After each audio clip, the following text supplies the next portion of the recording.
Përshëndetje miq të nderuar dhe shumë të dashur, jo vetëm të televizionit Alsat, por tashmë edhe të emisionit të Gjurmët, dhe si çdo ditë tjetër ne do flasim për një temë tjetër sot, por që do e lidhim pak më shumë me profesionin cilin ne bëjmë si media çdo ditë dhe jo vetëm ne, edhe shumë media tjera në tërë botën, ka të bëjë me gazetarin, cila në fakt në një këndvështrim është edhe pushteti i katërt i një shteti, pas qeverisë, legislativit dhe gjyqësorit, në demokraci e numërojmë median si pushtet të katërt, mirë po zhvillimet e reja, trendet e reja kanë bërë që edhe media të fillon të evolojë dhe të ndryshojnë ndoshta edhe pozicionimi i saj në një formë apo në një tjetër, dhe çdo vit nga data 24 tetor deri në fund të tetorit shënohet java e edukimit mediatik, por këtë vit me inteligjencën artificiale, e cila çdo ditë më shumë vetëm sa rritet ndikimi i saj, do e shënojmë me frazën, le të themi kështu, mendja para inteligjencës artificiale. Për të folur në këtë drejtim, për sfidat të cilat gazetarët dhe gazetaria po përballet sot në botën e inteligjencës artificiale, me mua së bashku në studio është Biljana Petkovska, e cila vjen nga Instituti Maqedonas për Media dhe është drejtore atje. Dobar ден, добро ни дојдовте. Добар ден, Мирдита. Ке зборуваме за новинарството. Броите колку години веќе давате труд во новинарството и во медиумите? Па да, броиме секако континуирано од 2001 година, значи веќе неполни 25 години. Четврт век, што би се рекла.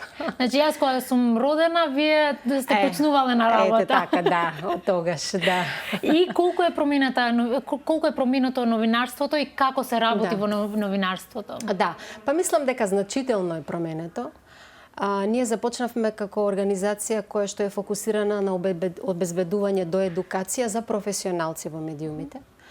И патем се занимававме со многу други прашања, кои што беа поврзани со одредени политички состојби, поврзани со одредени временски периоди, да речем, каде што сме давале голем придонес на работа по прашања поврзани со слободата на медиумите, исклучително важно прашање, слободата, независноста, интегритетот на медиумите. Денеска Македонија може да се пофали дека според последните рангирања, да речем, на репортери без граници, организација која што ја мери слободата на медиумите во целиот свет, Македонија најдобро котира од сите земји во регионот на Западен Балкан, па би рекла и малку пошироко, вклучително и земји членки на Европска унија од регионот се полошо рангирани. Сега, друго е прашањето, што правиме ние како медиумска заедница со таа слобода што ја имаме, што ни е на располагање, и претпоставам да тоа ќе зборуваме понатака. Да, медиумите се во подобра состојба, но дали и новинарите се на подобра состојба и како професија? Да. Видете, ние не можеме до одредено ниво ние ги гледаме работите во, се разбира, мора да се гледат во некаков национален и некаков регионален контекст. Меѓутоа, оваа професија се соочува со огромни предизвици. Пред се поврзани со технолошките промени, влијанието на и брзиот развој на технологијата во светски рамки, го редефинираат новинарството. Значи, медиумите се една работа, зборот медиум е една широка, широка слика, тој е пренесувач на информации, на податоци, меѓутоа новинарството како такво, како една професија која што е од јавен интерес и се застапува за брање на прашање од јавен интерес, тоа е поприлично под влијание на технологијата која што го менува светот и времето во кое што живееме, и особено влијае врз новинарската професија. Пред не многу далеко време имавме новинари кои што работеа можеби денови за една вест, а сега имаме новинари кои што чекаат за час да имат вест, да може истото да се објави, пошто цело време со социјалните мрежи треба веднаш да пообјаваш и можеби дали секогаш се пополнуваат етичките критериуми кога имаме таква брза технологија? Сега, социјалните мрежи наметна една сосема нова комуникацијска реалност, еден сосема нов медиумски свет во кој фактор и произведувач на содржина покрај медиумите и новинарите се и граѓаните.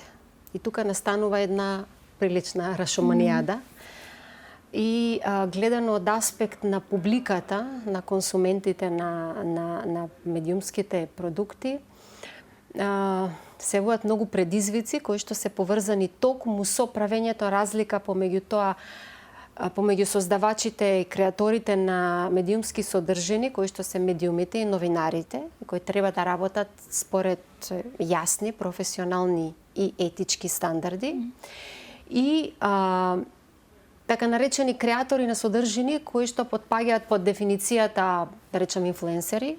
Тие од сега тие кај нас се веќе и во закон. Иако е многу важно граѓаните да прават разлика, таа разлика е многу битна меѓу новинарите и инфлуенсерите.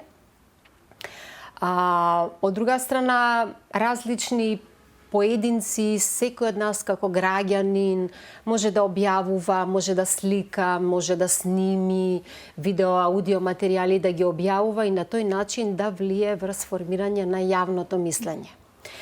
И токму поради тоа би рекла, иако новинарството во денешно време се соочува со бројни предизвици поврзани со тој технолошки развој, сепак може би ова е и шанса тоа да си ја покаже, докаже и одбрани својата улога на бранител на јавниот интерес, професија која што се застапува за слабите, за маргинализираните, која што ја предизвикува моќта, политичка, економска и во секоја друга смисла и придонесува, како се нарекува и четврта власт или седма сила во едно општество, се очекува од неа да придонесува за еманципација, за демократски просперитет и развој на секое општество. Така што припадниците на новинарската професија, на медиумската заедница, оние кои што својата работа си ја работат според јасни професионални и етички стандарди, тие во овие турбулентни времиња, ако се доволно паметни и посветени на својата работа, во сето ова треба да видат една шанса за свој напредок и да ја освојат публиката, граѓаните, со тоа што тие ќе бидат референтната точка каде што граѓаните бараат точни и проверени информации кои што се важни за вообликувањето на нивното секојдневие. Нова технологија секогаш имало и секогаш ќе има. Да. Но последните години со вештачка интелигенција како да се направи голема револуција со технологијата и ние ќе зборуваме за поврзаноста помеѓу новинарите и вештачката интелигенција, а особено за предизвиците. Сакам да знам кога за прв пат се објавуваше вештачка интелигенција, почна да се употреби, кои беа првите мисли персонално кај вас? Во принцип гледав на тоа како на некаква нова можност. И свесни сме дека тоа не се случи многу одамна. Тоа од пред 2-3 години, од прилика кога нели доби на интензитет и представувањето и нели почетоците со употребата, а во меѓувреме почна и дискусиите како вештачката интелигенција ќе влие во работењето, функционирањето на редакциите, на медиумите. И се уште би рекла, тие дискусии се, барем кај нас, во една прилично почетна фаза и мислам дека има многу простор и потреба допрво сите припадници на медиумската заедница, заедно со државата, со надлежниве институции, со медиумскиот регулатор, да се посветат и да работат на поставување на одредени насоки, правила, со цел едно системско позиционирање на употребата на вештачката интелигенција. Вештачката интелигенција во денешно време нуди многу можности, пред се од аспект на иновации во медиумите. Го убрзува процесот на продукција, го убрзува процесот на изработка и на новинарските производи, но и на целосното пакување на, особено на аудиовизуелните медиумски продукти. Помага на некој начин во формулациите и креативните изрази. Знам дека многу често новинари ги користат за фенси наслови и такви работи. Така што можеме да зборуваме малку подлабински во овој дел, но сепак значи битно е да се истакне дека нуди многу можности. Тие можности треба да бидат препознаени и искористени колку што е можно повеќе.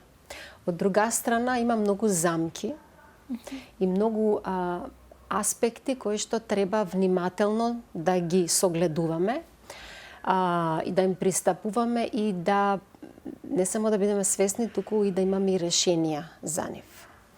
Кои се клучните, да речам, предизвици од аспект на редакцијската употреба на вештачката интелигенција? Замката да влезете да преземете неточни информации. Познати како фейк ньюс, односно дезинформации. Нешто што може да има навистина сериозни последици и многу пошироко и во некаков општествен контекст. Објавувате нешто, се повикувате на ChatGPT или било која друга таква платформа без да проверите. И замислете тоа да се случува во период на избори, како што е сега. Нели целата атмосфера, јавната сфера е, како да речем, на некој начин наелектризирана и многу чувствителна, многу сензитивна на секоја информација, кое што може да биде малку и така, шкаклива, да речем. И отсуството на проверка на информациите кога се објавуваат, знае да направи прилично сериозна штета. Тоа е едната работа. Се поставува прашањето за авторските права. Авторските права се сериозна работа. За секој новинарски производ, новинарски труд стои инвестиција во знаење, во ресурси и таа чини.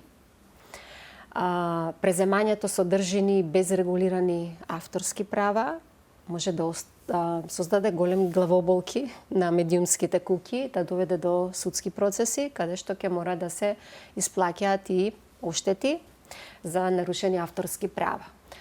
Го отвара прашањето за заштитата на личните податоци. Знаете, тие платформи имаат пристап до многу податоци. И кога ви ги нудат како содржини врз основа на вашето барање, а вие слепо ги преземате, можете да се најдете во ситуација да правите како новинар повреда на регулативата поврзана со заштита на лични податоци и од овде да добиете доста главоболки и вие, и вашите уредници и менаџментот на одредена медиумска куќа. Така што предизвиците се големи. Мора внимателно и посветено, би рекла, да работиме како медиумска заедница на адаптирање на одредени добри практики кои што во поразвиениот дел од Европа веќе функционираат. Големите телевизии, јавните сервиси, особено од типот на BBC, француските, германските јавни сервиси и големите етаблирани медиуми низ Европа, кои што имаат навистина големи ресурси, тие веќе имаат усвоено одредени интерни правила на ниво на медиумската куќа за тоа како ќе ја користат вештачката интелигенција, кое лице е задолжено во соодветниот медиум како одговорно лице кое што ќе го координира самиот процес и ќе биде точка кон која ќе реферираат сите прашања и нејасноти на новинарите и на останатите кои што ја користат вештачката интелигенција. Така што постојат веќе и многу примери во светот. Ние претходно неформално разговаравме, мислам дека францускиот весник Фигаро има покренато судски спор во судовите во Франција во однос на авторски права поврзани со користење на вештачка интелигенција.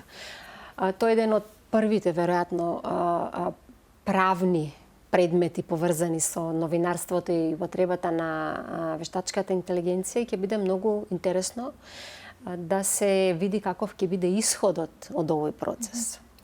Дополнително, друга работа што ние како медиумска заедница треба да имаме предвид во периодот кој што предстои е тоа што надежно, нели, во процесот на евроинтеграција, да се надеваме дека тоа ќе се случи во некаква предвидлива иднина, Македонија треба да направи одредени реформи кои што се однесуваат на медиумското законодавство и тие се поврзани со имплементација на регулативи две најнови од Европската унија, иако не сме земја членка, сепак нели сакаме нашето законодавство да биде усогласено.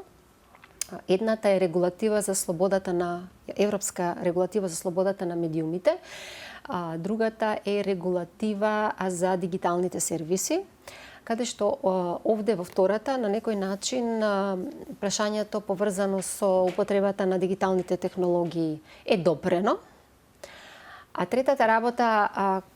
третата регулатива е поврзана со посебна регулација која што Европската унија има донесено во поглед на користењето на вештачката интелигенција. И сега многу нели да не теоретизираме пред публиката во однос на законите, постои уште еден важен акт, тоа е една рамковна конвенција на Советот на Европа, која што повторно е фокусирана на употребата на вештачка интелигенција. И сега што е клучно од сето тоа? Клучно е да се биде транспарентен при употребата, да се бара одговорност од платформите кои што ја создаваат, ја менаџираат, ги користат сите овие податоци.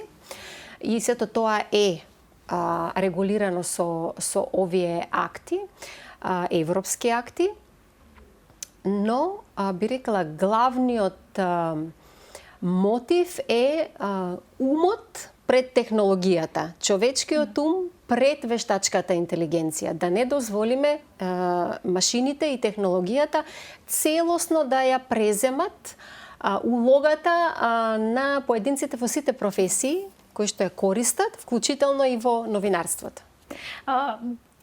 Сум слушнала или пак се зборува помеѓу колеги и све тоа дека и една етичка можеби регулатива ако новинар употребува вештачка интелигенција, дека во текстот треба да наведе дека овој дел е земен од вештачка интелигенција.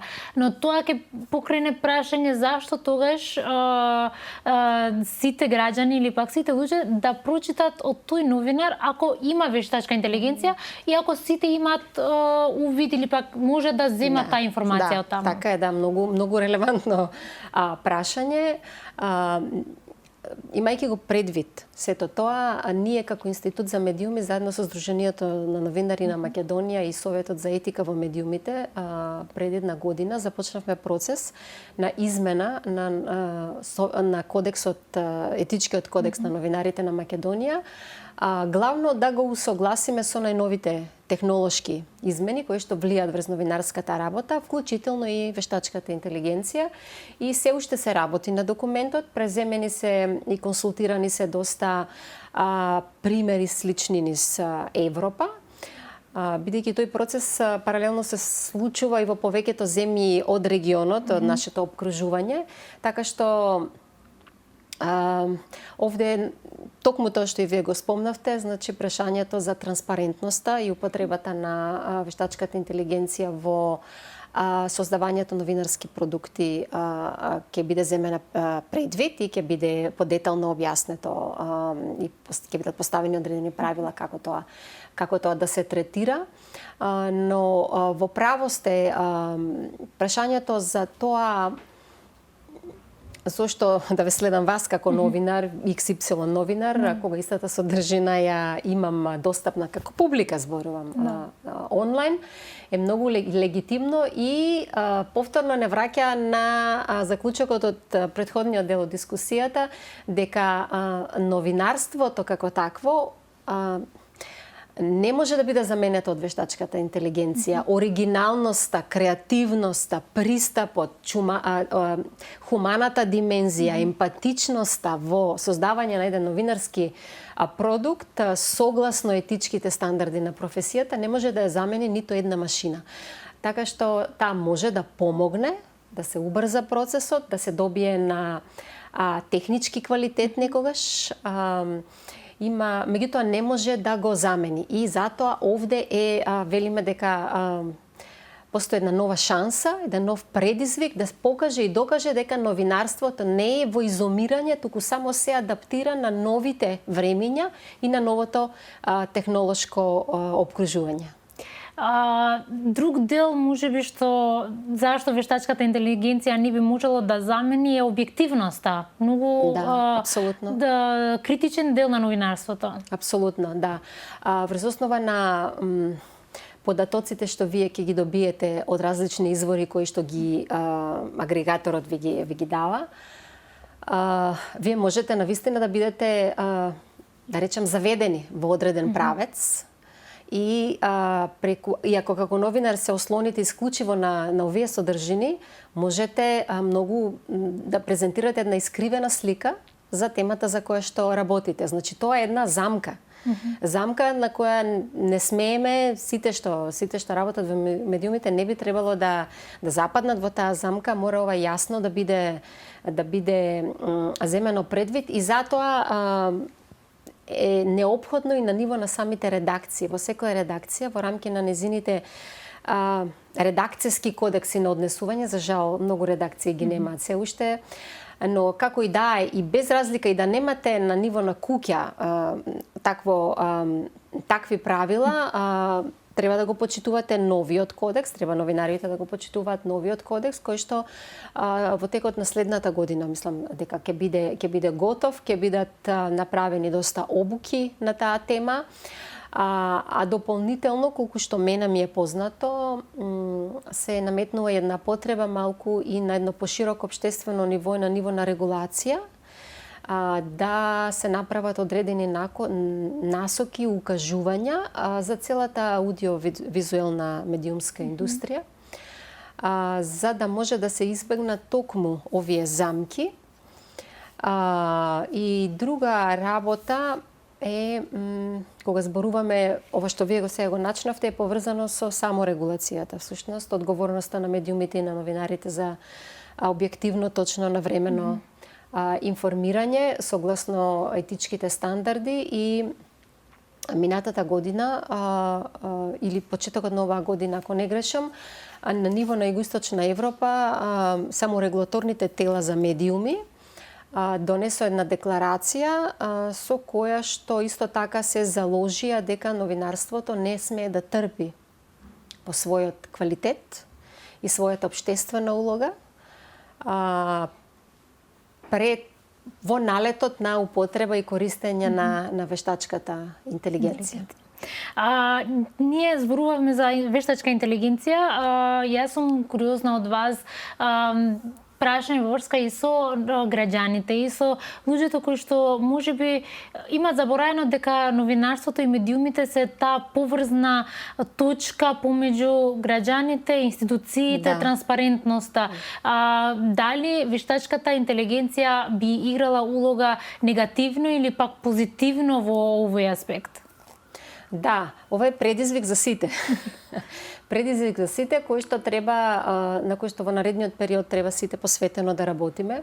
Овде не помалку важна е улогата на државните институции како носители на информација од јавен карактер, нешто со што новинарите работат на дневна основа, така што и кај нив во создавањето на информациите кои што тие ги поседуваат, исто треба да се работи на разбирање пред се на целиот концепт и да се биде транспарентен и одговорен кога се комуницира со медиумите, со новинарите, со цел да им се дадат информации кои што се навистина од јавен карактер, од јавно значење и се важни од аспект на зачувување на јавниот интерес.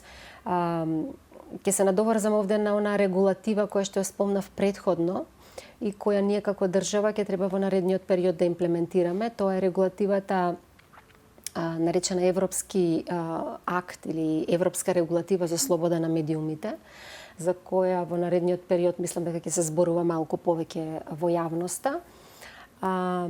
И таа прашањето на слободата на медиумите, квалитетот на новинарството и важноста на новинарството и новинарите во денешното време во кое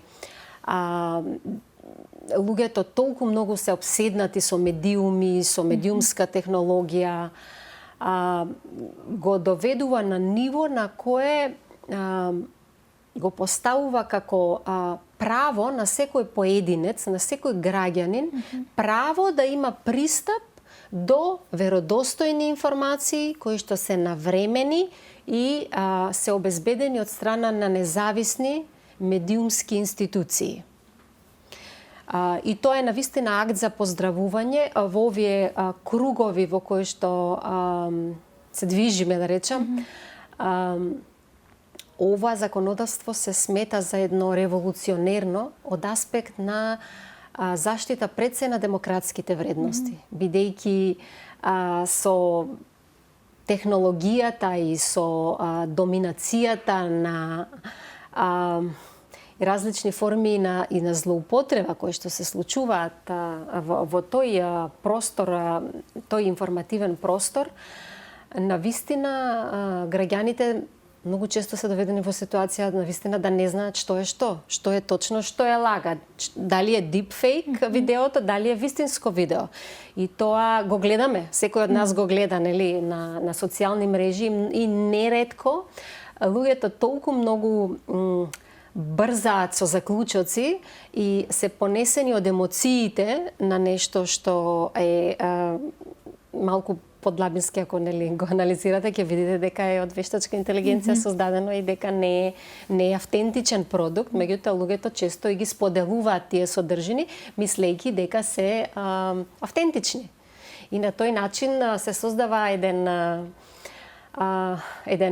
круг на споделување на информации кои што се неточни и дезинформациите на тој начин се шират и прават една штета на целиот контекст и на целото општество. Дезинформациите или пак фейк ньюс као термин, но нели можеме да кажеме за тоа дека и фейк и ньюс не одат во иста реченица, но првично колку многу влијае вештачката интелигенција на фейк ньюс и дали ги прави полесни за публиката да ги добие и да ги процесира како нормални вести? Да, секако. Првен поставува замка за самите новинари. Врз основа на информациите кои што ќе ги приберат, да ги наведе кон одредено необјективно пренесување на информации за одредена состојба за која што информираат, известуваат, и на тој начин да создадат дезинформации кои што потоа ќе се пласираат во јавноста и ќе бидат преземени, потоа и споделувани од граѓаните, од институциите, и на тој начин да направат едно искривување на реалноста и тоа може да има едни пошироки, како да речем, општествени последици врз демократските процеси и слично. Така да тука тоа е исклучително важно, поврзано со примената на етичките, на професионалните стандарди и пред се она што го кажавме во повеќе наврати досега, умот пред машините, умот пред вештачката интелигенција, што е и темата, главната тема на ова што го спомнавте, нели, медиумската писменост, неделата на медиумска писменост. Да, јас точно тука сакам да прашам дали ние како граѓани, како публика, пошто и ние самите сме консуматори секој ден на вести, дали сме медиумски писмени? Да. Мислам дека секогаш можеме да бидеме подобри. Технологиите не предизвикуваат сите секојдневно да учиме повеќе, да ги јакнеме нашите дигитални вештини, така што и пензионерите и луѓето од третата доба веќе гледаме дека се трудат да имаат профили на социјални мрежи, да ги користат паметните телефони, затоа што тоа е новата реалност. Тоа е, ако не сте таму, сте исклучени од сите општествени текови. Во добар дел и телевизиските продукти не се гледаат само во реално време, туку ги гледате, нели, и on demand, нели, кога самите ќе одлучите да ги гледате, бидејќи се достапни на различни дигитални платформи. Така што медиумската писменост како еден процес на способност за критичко преиспитување на сите медиумски содржини, така наједноставно да речам дефинирана, е важна за секој од нас. Таа денеска е практично функционална писменост на 21. век. На еднакво ниво е поставена како и обичната писменост, да знаете да читате и да пишувате. Ако не се снаоѓате со дигиталните алатки, со критичкото, и ако немате способност да ги препознаете манипулациите во содржините кои што ве обкружуваат на вашиот телефон, пред се на телефоните и на компјутерите, на социјалните мрежи, навистина ќе биде прилично проблематично за вас да фатите чекор со времето, но и да бидете одговорен граѓанин, правилно да се информирате и врз основа на тоа да градите едни ставови кои што се прогресивни, кои што се емансипаторски и кои што придонесуваат за прогрес на општеството, а не за назадување. Бидејќи ние сме свесни дека постојат толку многу, како да ги наречам, групи по Facebook, по други социјални мрежи, каде што во тој еден затворен меур, bubble, познат information bubble, луѓето таму се дружат и разменуваат информации кои што се во рамки на нивните очекувања. И вие живеете во тој меур и надвор од тој информацијски меур, се што е информација, некој поинакво мислење, поинаков став, за вас е неприфатливо. И на тој начин градите ставови кои што потоа го обликуваат вашето секојдневие. И вие како поединец, како индивидуа, после делувате со вашите постапки, кои што може да се поврзани и инспирирани од овие ставови, може да правите работи кои што може да бидат и доста проблематични. Антиваксерски движења, антиродови стереотипи и многу други теми и проблеми кои што ги наметна ова ново време, навистина создаваат и проблеми и многу предизвици. За сите граѓани, кои се тие некако нешто мали механизми за да може да ги проверат вестите? Да. Граѓаните секогаш треба да се запрашаат кој ја споделува веста. Веста е од медиум или веста е од поединец. Тој поединец кој е? Зошто ја споделува веста? Која е мотивацијата, причината, ако е поединец? Зашто многу луѓе, според многу истражувања, велат дека на прашањето кого му верувате најмногу, кому му верувате, велат тоа се индивидуи. Мои пријатели, ако пријателот ја споделил одредена вест, јас него му верувам и мислам дека тоа е точно. И верувам и во веста, верувам во содржината. Така што кој ја споделил, зошто ја споделил, од каде ја споделил таа вест, дали веста има наслов, дали е подпишана, дали има автор, дали сте прочитале некогаш нешто слично од тој автор. Така што граѓаните треба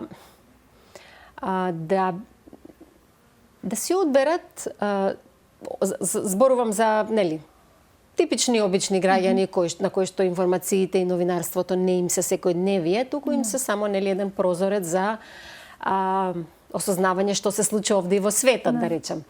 Како порано, знаете, пред да се овој технолошки бум и социјалните мрежи пред да се појават, порано имавме неколку канали на телевизија и имавме вестници кои што ги купувавме на трафика. И се знаеше, ја гледам оваа телевизија затоа што и верувам на таа телевизија, или го купувам овој вестник затоа што сметам дека добро ме информира. Така што и сега во ова ново време сепак луѓето мислам дека треба да внимаваат од проверени извори на кои што им веруваат, а таа доверба ја стекнале врз основа на искуство.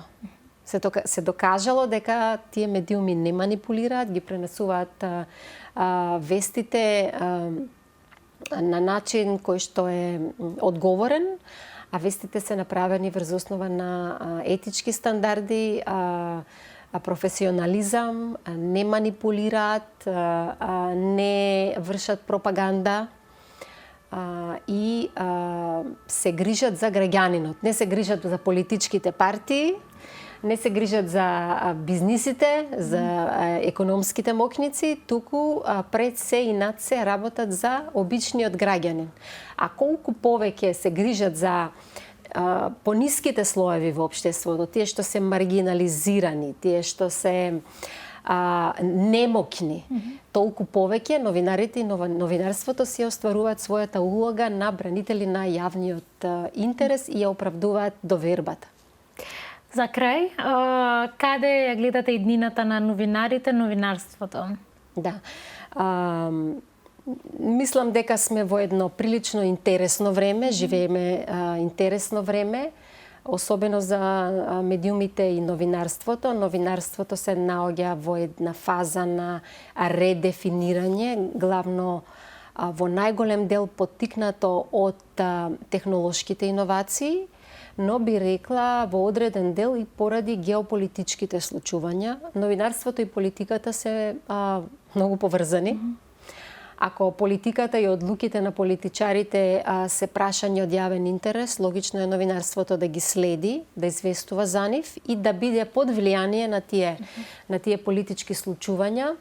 Ние гледаме дека во последно време, особено од почетокот на 2025 година, со промената на власта во Соединетите Американски држави, настана и одредени промени во начинот на кој што го перципиравме новинарството и работата на медиумите во тоа општество. Тоа ни беше репер на многумина и кај нас и пошироко во Европа, но сега работите се менуваат и се редефинираат одредени работи за кои што повеќе знаат колегите кои што работат таму, но секако дека тоа влијае и врз разбирањето и практикувањето на новинарството и преку барата, односно во Европа. И во Европа исто така се случуваат многу промени, но би рекла дека овде сепак сме во фаза во која што, посебно во земјите членки на Европска Унија, постојат напори да се зачува новинарството, да се зачува неговиот интегритет, да се зачува важноста на новинарството за развојот на општеството, за унапредување на демократските процеси, за емансипација на поединецот. И од тука мислам дека новинарите и медиумските професионалци, особено собствениците на медиумите, да не ги заборавиме, една исклучително важна гранка во овој информацијски систем, и уредниците треба во периодот што предстои да посветат многу поголемо влијание во вложување со цел да ги направиме медиумите и редакциите да можат да се носат со предизвиците на новото време. И на тој начин и понатаму да се остваруваат својата улога, исклучително важна улога што имаат во функционирањето на секое демократско општество. Фала ви многу што бевте дел од емисијата денес. Ми беше задоволство, ви благодарам на поканата.